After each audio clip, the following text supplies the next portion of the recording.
Hello, everyone, and welcome back to another episode of Let's Learn C++. Nick here, and today we're going to be going over something that's a little bit more advanced, but unless you understand it, then learning C++ is going to be a nightmare because it's the fundamentals of how C++ works, and it took me a long time to try to figure this out on my own because no one really put it into plain English. How do pointers work, how do reference types work, value types, stuff like that, and it got really confusing. It took me a long time to even figure out what those terms meant.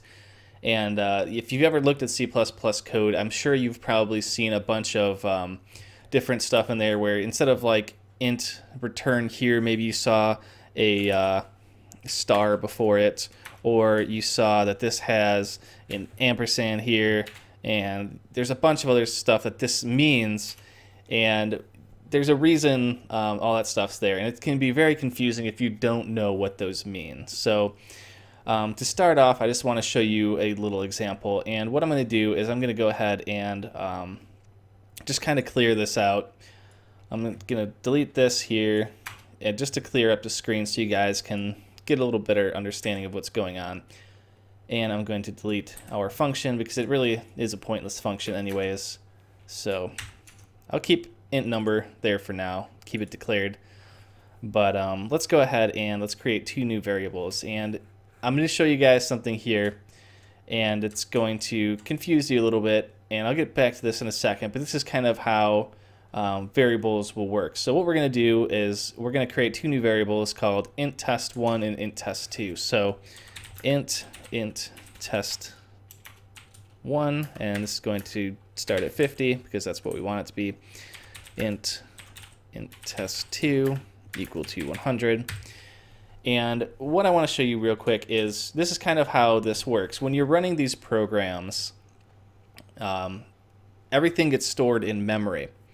So whenever you create a variable such as int number, int test1, or int test2, it actually stores it somewhere on your memory chip, on your RAM stick. So it puts it into a certain slot on your memory, and each slot has so much space that you can use, and it does this all on its own. You don't really have to worry about that part. But what you need to understand is that there's different ways that it's stored. So when you say you created this variable named int number, it said that, okay, I'm going to create space in the memory to hold the value for int number. So the value for int number is 0, and it is being stored at memory address 0.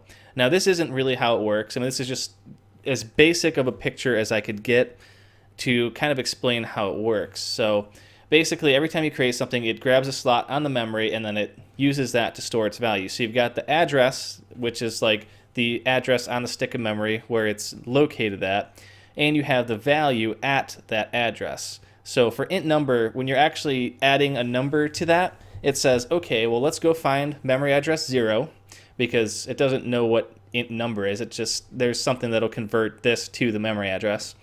And it'll say, okay, let's go to memory address 0 and see what value it has. Now, same thing with int test and int test2. When we created those, it grabbed the next available slots and said, okay, well, we're going to need space to hold this value. So it's going to be saved now in spot 1, and this value is 50. And the next one, int test2, it's going to be stored in slot 2, and its value is 100. So that's kind of the very basic, it's not completely what happens, but this is, all you really need to understand is that there's slots on your memory, and then the values get stored in those slots. So you can see that we've got test1 and test2. So if we create another variable called int test3, and we want to set it equal to int test1, and then we want to add it to int test2, then what's going to happen is we can see out, and we're going to say int test3, and then end L. And now if we run this, it should just output 150 because it adds the two numbers together and then outputs it. So that's that's cool. I mean, that's one way of adding these together.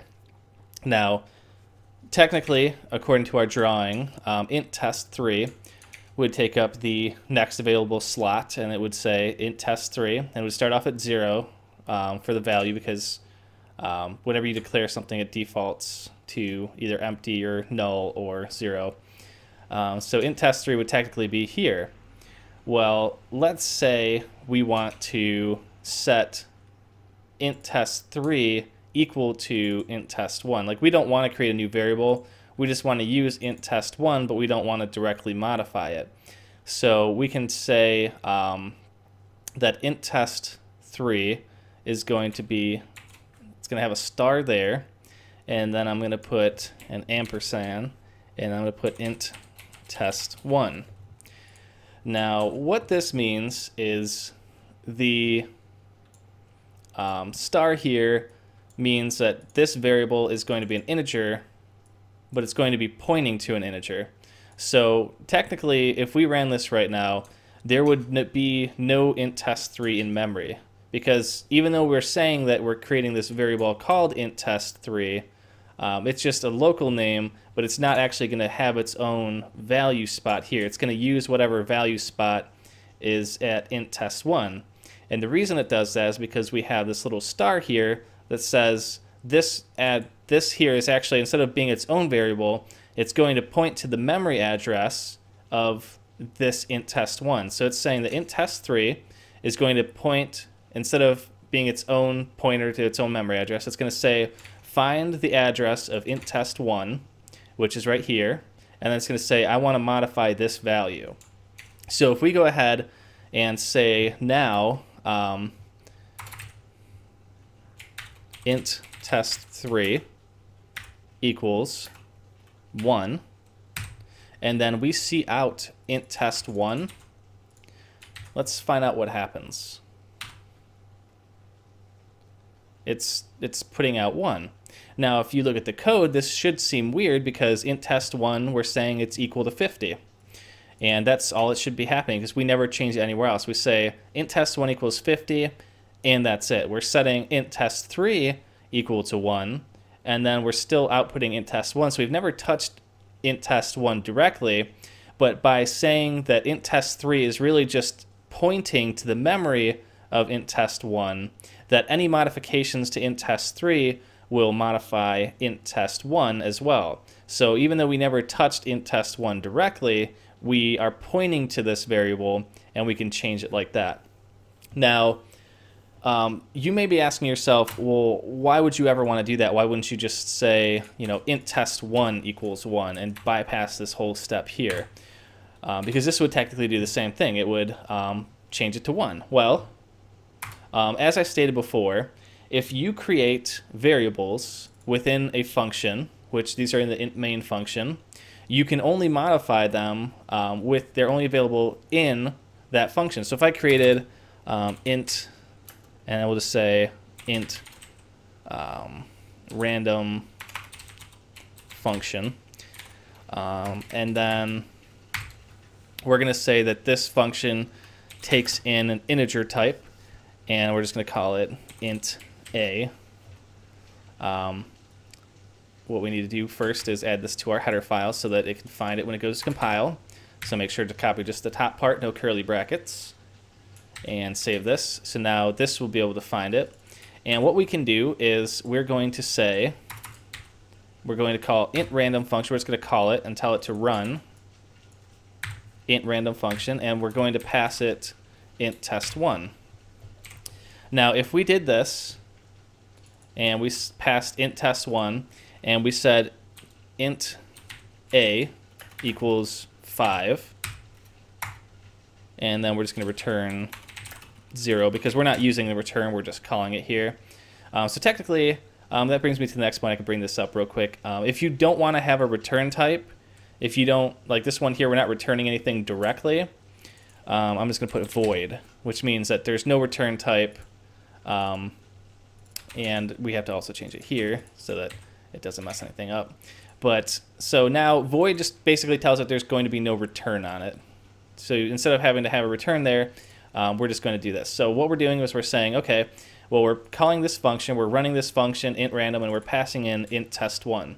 So technically you'd think that since we're passing int test1, we're going to take this variable, we're going to set it equal to 5, and then below it we're going to output it. So really this should become 5, right? Instead of 50 it should become 5. Well, if we run this, you'll notice that it still outputs 50, because right now it's just saying, as it is, it's saying you're passing it an integer value. And what that means is, instead of looking at the memory address for what you're passing, you're just saying that you're just going to give it a number. And it's expecting a number, so this is a completely separate variable. Technically, when you run this program, you would have another thing right here while it's running, int a, and it would have its own value, because it's saying that you're going to pass it an integer, so you're declaring a new variable. Well, let's say we wanted this function to go ahead and update int test1. The way you would do that is kind of like I showed you a little while ago, and you're going to say that you're going to pass it a pointer. And what you're going to do here is the same thing as before. You're saying that int a, so instead of passing an integer type, like the actual value here, you're saying that you're passing this as a variable, and any changes you make to this will update the memory address for whatever you're passing. So I'm just going to copy this and paste this here so you can see int test1, int test2, and so it's going to output the values of both of these. So I'm going to run this function once, and now that we're using the memory address for int test1, technically it should update int test1, and then when we output it, it should say 5, and then int test2 should still say 100 because we're not touching that one yet. And no. Oops, sorry. I read that wrong. Int random int. I thought I messed that up, but actually it's because we changed the function and didn't redeclare it up here. So, okay, threw me off for a second. I'm like, what did I do wrong? No, don't double paste that.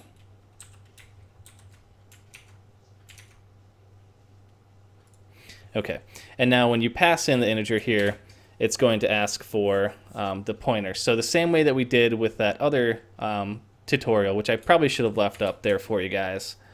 But basically we're saying, when you use the ampersand sign, it's saying instead of passing the value of int test, it's going to pass the memory address of this variable. So now you're passing this memory address for this variable to this function that's expecting a memory address, and then it's going to take that memory address and it's going to set it equal to 5. So now when we run it, it outputs 5 and then 100. So as you can see, it worked. It changed the 50 to 5 and still didn't touch 2, and it output that. So now if we change this to int test2 and run it, you can see now that 50 got outputted for the first value, and then 5 got output for the second value, because int test1 hasn't been touched, and we passed int test2 as the memory address. It says memory address of this passed to this function. This function then updates that memory address, or the value at the memory address, and then when we output it, it outputs the 5. So if we ran this on both of these, int test1 and int test2, it would output 2 5s. So that's basically, this is done like that because you're not creating the extra memory space for having all these extra variables out there. Instead of having to, because the only way, if you wanted to update both of these, you could do it like this. You could call it one at a time, or you could probably, have a void int random func. And what we're going to do here is we're just going to leave it int a. And even though it has the same name, they take in different parameters. So if we copy this into the header, it's not going to complain. So basically now what we have is 2 functions. And actually this one I want to be an integer, because this is a separate way of doing it. And I'll show you why passing it as a value or as a pointer instead of the actual value can be a lot easier on you when you code. So if we have int random func, we're going to say, we're going to take it in, we're going to return Actually, we don't even need to have an input on here. Let's take that off. Sorry, I kind of got ahead of myself there. But we're just going to have this int random func, and it's not going to have any input whatsoever. And what it's going to do is it's going to return the same thing. And this is a second way of how to do this. So right now we were doing it by passing it as the value. But what we could do is we could say int, or we could say int test1. Dang it. Int test1 equals, and this is going to say int random func, and we're not going to pass it anything. So since we're not passing it anything, it's going to match up with the function that also doesn't pass anything. And what it's going to do is it's going to set int test1 equal to whatever this function returns. So if I run this, then you can see it outputs 5, 100, because it replaces the 50 with a 5. And then if I wanted to do the same thing to int test2, I would run it, and then it would output 5, 5. So you can see that has the same exact output as the commented code that we have here. So really that does the same thing. So whether we're passing it as a value and then returning a value and setting it equal to it, or we're passing the memory address and updating it there, it does the exact same thing. So you're probably wondering, well, why would I go through the hassle of trying to remember the ampersands and these little stars and stuff like that when I'm trying to update these? What possible reason could you ever have for doing that? Well, here's the reason. And this is where it can come in really handy. When you have a function, it's only going to return the one value. It's going to return the integer. Well, let's say you wanted to update both of these values with only one function. You couldn't do that with a regular function unless you wanted to have multiple lines just like it is here. You're setting the value equal to here and that value equal to it as well. But if you want to do it in one line, you would just simply modify our function a little bit and tell it it's going to take in two pointers. So we're going to say it's going to take in int a and int b, and as always, anytime we update the main function, we're going to save that so it's declared, and then we're going to take this and we're going to say int a equals 5, and then we're going to say star int b equals, let's just go 10 so that they're different. So now technically you're calling this function and you're passing the memory addresses for these two variables, and it's going to update them both with one call. To get the same effect with our function that returns the integer, we would have to call it twice like we do here. So I'm just going to comment this out. Not that it really matters because it's going to replace them anyways, but now when we run it, it outputs 5 and then 10 because it sets the first one to 5 and the second one to 10. And that's when it comes in really handy, because let's say we have two more variables. Let's just call them 3 and 4. And we want those to be updated as well by the same single function. So what we can do is paste those in, and we're going to pass 4, and this is going to be 3. And then we're going to update our function to accept the other two variables here. And as always, anytime, whoops, this must be int b. Anytime we update this, we have to change the header function. And then we go in here and we can update C and D, and let's just do 15 and 20. How about that? So now when we run this and we want to output obviously the other two variables that we just created. So basically we have one function that we pass our 4 variables to, and instead of outputting 50, 100, 50, 100, it's doing 5, 10, 15, 20 because we're updating them directly. And like I said, in order to do that with a single function, then you would have to have 4 separate calls to the function each time. So it's either you have this, and you'd obviously have something that you pass to get your return value. But you'd either have 4 lines like this, or you could consolidate it all down to one line. Now you can use a mixture of both of them. You could still say, you could have just int value. Let's just do this. And I'm sure you guys can probably see where I'm going with this here. But we can take this int value, and we're just going to say that everything is going to become whatever value you pass it. So let's just put in a 10 here, and when we run it, it's going to set everything to 10.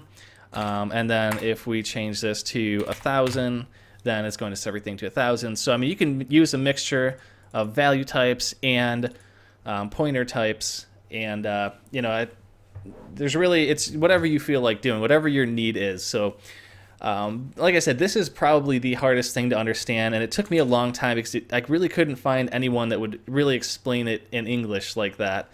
And when I say in English, I just mean like in a way that you can actually understand without having a computer science major degree or something like that. So hope this little picture helps. It's really crude, and like I said, it's not exactly how it works, but it's close enough to the point where you can understand it. But I hope it helps to understand how, when you're using variables, every variable really has a memory address that tells it where it's at on your memory sticks, and then what the actual value is. So then that way, you're either passing the value of that memory or you're passing the actual location of it, and then you can update it from there. So I hope this clears things up. If you guys have any questions, make sure to leave it in the comments below, and I'll make sure to try and answer the questions as best as I can. It's definitely a confusing topic, and you know, it might take a while to wrap your head around it, but once you do, it's really one of the basic fundamentals of C++, and it will help you become a much better coder, especially when you can keep your performance at a better level. Like I said, instead of having to call the function 4 times, you have a single call, so you're saving resources and stuff like that too. So it's very useful to understand these things, and especially if you're trying to read other people's code, it'll help you understand what they're doing and why. And I know there's a lot more to this, but this is about as far as we're going to be using in these tutorials. So make sure, if you like these videos, to subscribe and click that little like button. It helps me out a lot. And make sure to have or write any comments or suggestions in the little area below. And I will see you guys in the next video. Thanks for watching.